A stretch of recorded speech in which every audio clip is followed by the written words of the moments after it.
Hola. Again, many thanks to Gallopper Talks team for inviting me to speak here tonight.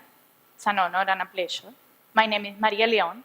I was born in Seville, a small city in the south of Spain with a population of 700,000 people, just a bit less than the 28 million of Mumbai. Since 2010, I have been living and practicing over here. My partner, Kaisa Shroff, and I met in grad school in Cornell University, upstate New York. And after working for a bit in New York City, we decided to take the plunge, quit our jobs, start our own firm, and move back over here. And that's how Shroff Leon was born. So when I was invited to talk over here, I realized the Gallopper team was giving me an opportunity for self-reflection and assessment. An opportunity which normally professionals which are caught up in building their own practice don't really get to do, particularly in the creative fields such as architecture. And I think it's something which is very important. It's important to take back and think about what you're doing. And specifically, the Gallopper team asked me to talk about my work, the work of my office, Shroff Leon, but primarily as an outsider to the Indian context, to the Indian country, and to the Indian construction fraternity. So then I have to analyze my work also through the lens of sustainability. So then I would like to start by defining what is sustainability. What do we understand generically as sustainability? Sustainability is the endurance of systems and processes. Sustainability, the organizing principle of sustainability is sustainable development, which builds upon the four interconnected domains: economy, culture, ecology, and politics. This is obviously a very broad definition with very big words, even bigger meanings. So let's maybe take a step back and let's try to understand what is the essence of the idea, of the concept. Let's try to recognize wider issues which help to define, which relate, and which affect sustainability. But it's also important to acknowledge and identify the influences of the context that we are working with, the cultures, the economy. And why am I saying this? I'm saying this because when I started practicing in India, when I first came over here, there were things which I had taken for granted. Things which back home I would just have assumed as a given. But over here, all of a sudden, they were completely different. Things have different meanings. Things just shocked me. They really shocked me. And made me question the very basics of the workings of the fraternity which I was about to join. Issues of communication, professionality, density, culture, economy, all of a sudden they are completely different meanings. It was like their meanings have been realigned to fit a completely different context to the one I was coming from. For example, one of the very first projects that my firm got, it was a renovation for a terrace overlooking the sea. We have designed this lighting to be infused in the flooring. We wanted it to be an integral part of the design. We didn't want it to be an add-on. So we designed it with a script, a mathematical algorithm which will generate a performative pattern which will grow in intensity. The lighting will grow in intensity as we will get closer to the edges, to the outer edges of the terrace. So abroad, giving a script would have been sufficient because everything is generated mechanically. The contractor would have just taken the script and fabricate the lighting. Over here, obviously, that was not possible. So I generated a drawing in the traditional sense, giving dimensions, specifying the size of every light and the exact location. That still was not good enough. So I ended up myself cutting color papers, sticking them on the floor to explain the contractor the concept. Because things over here seems to have a very hands-on approach. But then later on, surprisingly, this same hands-on approach came very handy when we have to fabricate the lights. We were talking about 46 different types of lights with different sizes. all of them different sizes. Only 2 units would have to be fabricated of each type. They were LED dimmables. They have toughened glass on top. They were, of course, waterproof because they were going to be outdoors. And they were only half an inch thick, quarter inch thick. So customizing and fabricating something like that abroad would have been absolutely unsustainable in terms of cost, in terms of money, in terms of resources, in terms of time. But over here, thanks to that hands-on approach and a little bit of Indian jugaad, there is a great opportunity for customization. So we fabricate them in a reasonable time frame using only local resources, and they were cheap. And the client was very happy. Another issue that really surprised me also, no matter how much I was heard about it before I came to India, was density. And not so much density, but the ability to pack up so many things in such a little space.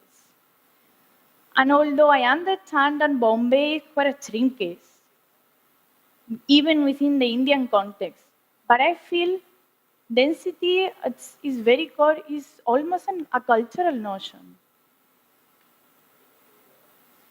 Because back home, when it comes to programmatic client, when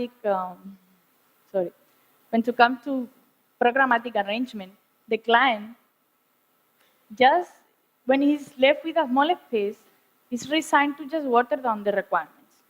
But that doesn't happen here. There is no watering down. It has to fit, no matter what. Programs are retrofitted, they are readjusted, no matter the size of the space.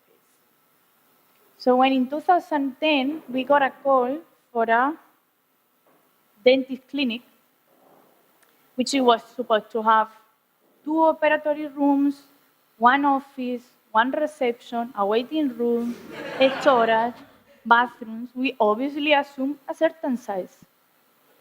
Less than 1/3 of what we actually expected. And there was no dissolution of the project of the program at all. We had to fit, and it fitted. There is barely enough space for the doctor to walk around the chair, only exactly the minimum required. Another issue was diversity. India prides itself in its diversity, fairly. There is diversity of cultures, there is diversity of religions, there is diversity of cuisines, there is diversity of geography, there is diversity of climate. And this diversity applies also to architecture. Almost every single region in India has a particular specific housing typology. So when we started this project, we wanted to merge, to fuse the 2 most popular ones, the courtyard house for the dry and the hot regions, and the veranda type from the humid areas. This project was developed for the Tata Group in collaboration with the engineering consulting firm Arup. And we created a hyper-flexible housing system which will accommodate for any site of any proportions and from any climate, without changing the actual physical manifestation of the architecture. Through internal reorganizations, the house will function according to the climate.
the last issue I wanted to pick about, it's actually related to what we just saw, is something that I noticed, which I was not expecting at all. And I noticed it that when you walk primarily in the not so developed outskirts of the main cities, you have to compulsory work with local labor, no matter if the labor is unethical. It's sort of an unwritten rule. So when I came, obviously my rational side believed that when you choose an agency to work on a job, you choose it accordingly to their expertise in the field that you require by that job. But no, over here, you have to choose these agencies, hire your labor according to how far they live from your site. The first time I experienced that was when we built in a bungalow in the outskirts of Mumbai. And although the agencies, the contractors were actually from Mumbai, they were not localized, they have to compulsory hire local labor from those places. This labor obviously was unskilled and also, let's just put it, limited experience. And there was time where we just have to keep redoing things. This became extremely difficult and a big problem when it came to, for example, the masonry, the random rubble masonry walls, which we were building on the side, which we just have to keep breaking them down. Not once, not twice, not 3 times. Some walls, even 4 times, were built to achieve a reasonable level of quality. So this, of course, at the first glance, struck to me like an unbelievably unsustainable way of working.